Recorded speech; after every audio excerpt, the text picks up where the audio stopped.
The following is a presentation of the Eagles Sports Network.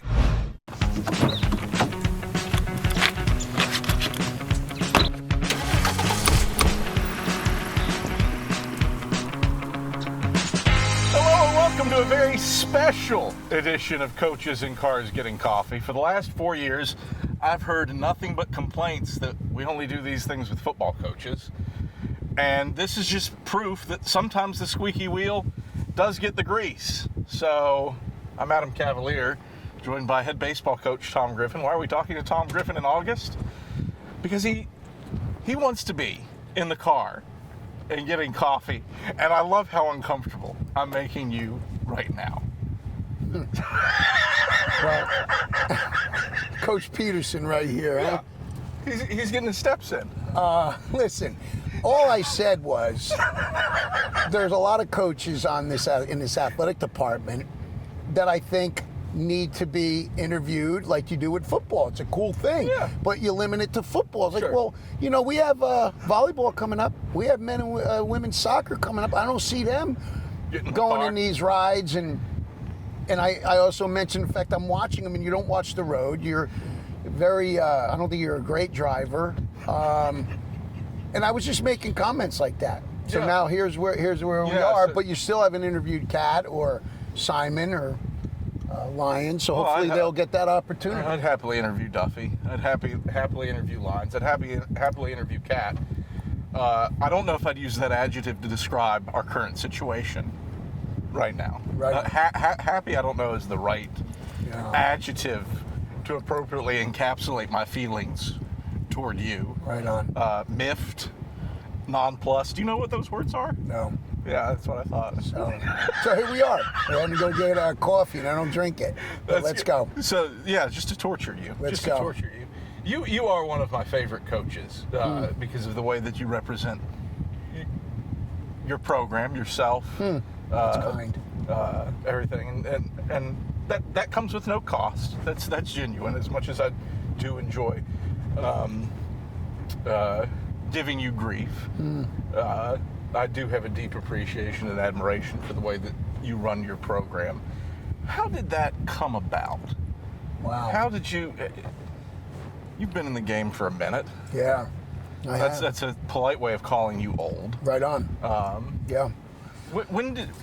Yeah. How did this develop? Well, you're very kind in saying those things, and I don't feel like I'm that good, and I feel like I have more improvement to make. But listen, when I was at Tusculum, I got that job at the age of 24. I just graduated from Wesleyan, and I got the job at Tusculum as the head baseball coach. So I was coaching guys I played against the year before, and I'm living in the dorm with them, and I got $7,000 for the year, got to eat in a calf, live in a dorm. And, you know, I think I knew what I was doing on the field. Off the field, complete disaster.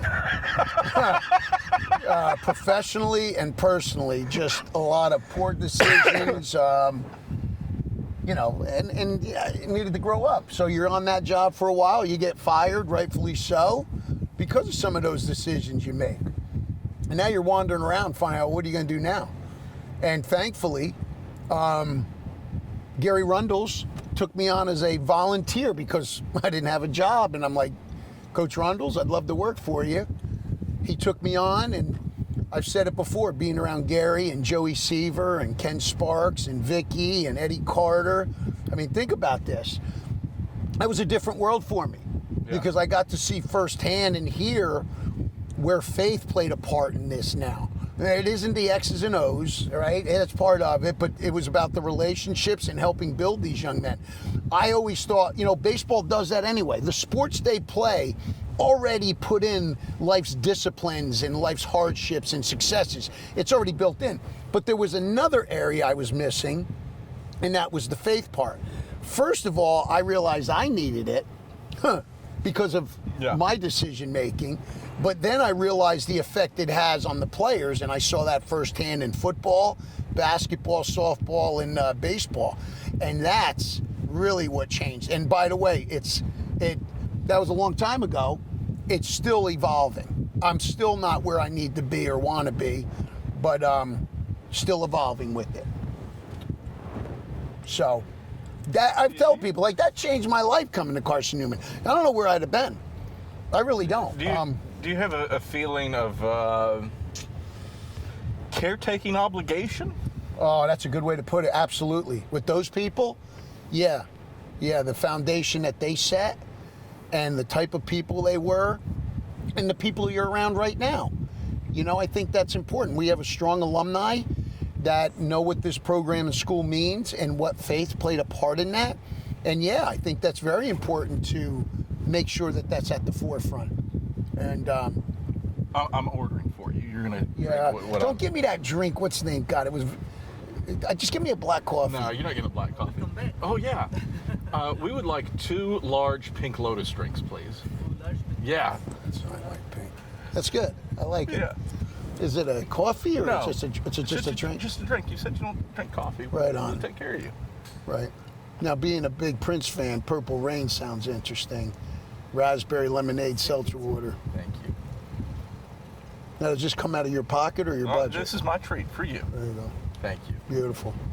But This is my treat for you. thank you. But you know, you're right. I think we are caretakers. I think it's a good word to use and a good way to put it. You, whether you like it or not, and I get the sense it's the not, because I watched you during the Frosty Awards. Anytime you were on the screen, I felt immense discomfort coming from your person, watching yourself. Yeah. You are, if not the most quotable, certainly in my top 3 all-time quotable coaches or most viral coaches. Do you have a sense that that's happening in real time when you're doing our little post-game chats that we do? But the post game, no, because it's just usually after a loss. How many minutes is it? 5. It's like, yeah, it's not long after it, and it Oh, you're talking about post game. Time post game. Yeah, you just get done with a game, win or lose, and you don't even get to. Thank you so much. You don't even get to process it, you know. Appreciate you. Thank you. Thank you. Yeah, you don't even get to process it, and so I guess it's more of the emotion of it. You know, I think, you know, football, if you do, when you were doing, you know, say Sparks and Ingram and that, they got a lot of time between that, and they can kind of process, and I think ours is a little bit quicker. Chuck Benson, same way. It's right away, you know? So, all right, it's not bad. It's refreshing. I took care of you. Absolutely. Come on. All right. So, yeah, I don't know about that. I think it's just emotion. And, I mean, we're all different personalities, and I think mine's more of a, you know, I'm half Irish, half Italian, and it's mostly the Italian coming out, you know, and I think I've gotten better early on. I got to be careful of my language, and I've gotten really better at that. Coach Torbush helped me with that. When he was here, you know, I told him, like, God, you know, my language sometimes it gets salty and that. And he's like, well, you got to find another word. Use a different word when there's that excitement or something, right? And so I use monkey. And our guys are always like, why do you say monkey? I'm like, well, because I don't want to cuss. I don't want to swear, and I'm trying to help myself. And so, yeah, Coach Torbush helped me with that. Okay, interesting. Yeah, because he used to come to watch practice and stuff, and talked with him a lot. Boy, talk about legendary, huh? I miss that man. I miss that man. You know, I think about him.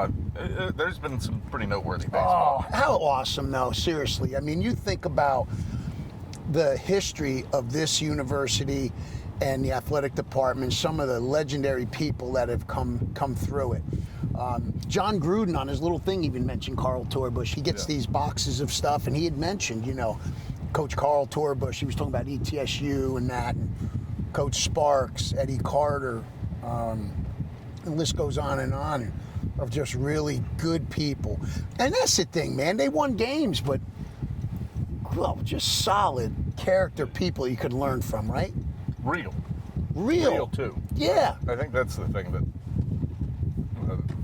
a lot of the people that you just rattled off are. Ken Sparks is one of the most real individuals I've ever I agree. come across. I agree. And, I think, when we say real, that's probably why they were here for so long. Yeah. Where you see some places where guys are there 4 or 5 years and boom, they're moving and stuff. There's been a longevity of coaches here, and I think that says a lot about them, number one, and I think it says a lot about what the core principle of this university is about and why people stay here. Could coaches leave for bigger, better jobs? For sure. But there is something that kind of keeps people here, and I think it's the mission of the university. You're doing something that's bigger. Right, yeah. And I didn't know that. I didn't know that. When I was at Tusculum, I didn't know that. I didn't even think about that until I got here and got to see it firsthand.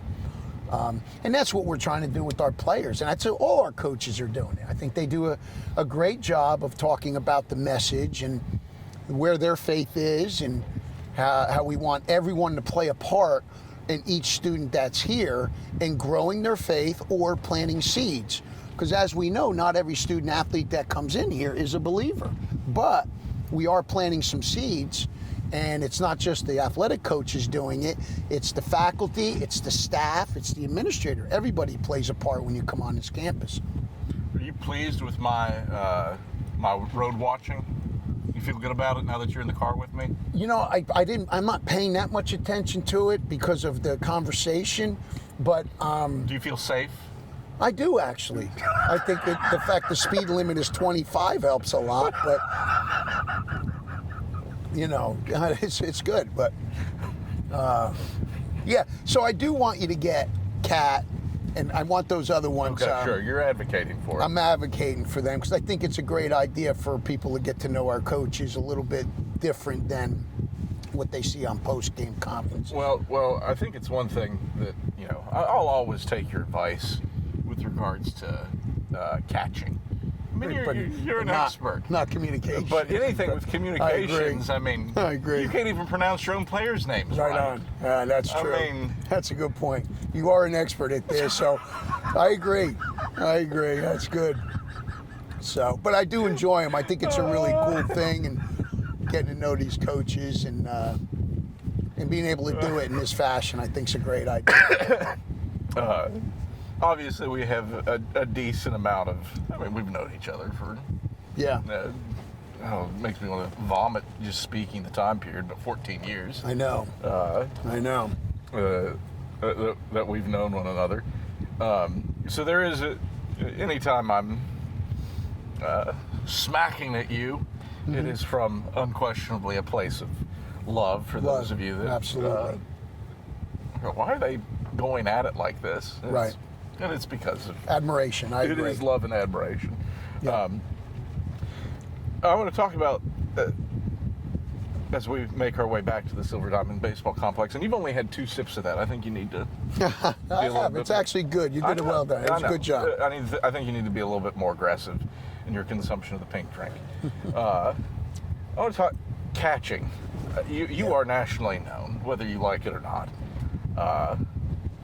Catch, block, throw is its own unique brand, I suppose. As we go back to the SDBC, distill down for me the art and the importance of catching from a servant's mindset. Great call. It's we talk about this all the time. It is in our sport, it is the ultimate position for leadership because of the responsibilities that you have on the field and because of who you're responsible for outside your regular team. It's that pitcher on the mound. That is such a key relationship. And so the ability to have empathy, the ability to listen well, the ability to communicate well, the ability to recognize what your teammates are doing on and off the field in a positive or negative way is crucial to a club. That's why we see so many catchers become managers, because they're involved in the offense and the defense. They're doing both, but they're really controlling the most important position that controls a lot, and that's the pitcher.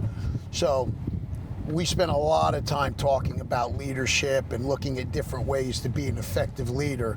And first and foremost, it is the servant type mentality. And so, yeah, it's big. I like how quickly you wrapped up your answer as I was parking instead of. Isn't that good? I mean, you could have gone on longer. Yeah, but I have a feel. I have a feel. You do have great feel. I do. That comes from my mother and father. A great feel of getting into an area, knowing when to be quiet, when to talk, when to listen, when to observe. That was a great trait my parents passed on. What'd your parents do? My parents, my dad worked for Hercules Incorporated, which made smokeless gunpowder for the Army. Okay. And my mom worked for Jersey Central Power and Light as a secretary. My dad worked for Hercules for over 40 years. Okay. And mom worked for Jersey Central Power and Light forever. So they were one of those, when they got a job, you didn't leave it. Right. My dad and mom both grew up in the Depression, you know, so, and my dad served in World War II in the Philippines at the age of 18. So when I came home with some issues, the old man did not buy any issues I had. Let me tell you, you know, when you're in the war and he got a Bronze Star and he got a Purple Heart at 18, and I'm coming home complaining about a teacher, oh, forget about it. Done. He had no shot. You don't feel that old to make that reference of, hey, my dad was In the Depression in World War II. I know. How about that? That doesn't feel right. Like you've. Well, you know what's crazy? Have you seen this one? 1981 MTV that they started. At that time, you were closer to 1938 than you are to now. I know. That made me feel old because I grew up when that came out. I think radio killed the music. Video killed the music. Yeah, radio star. That was the first. Know your music. It was the first one to come out. You don't know names. Yeah, but I had an idea about it. So anyway, all right. Tom Griffin. That's we got awesome. pink drinks. Let's go. Thank you, buddy. Appreciate it. Love you. Love you. Tom Griffin, Adam Cavalier. Thanks for joining us. This was fun. Bye.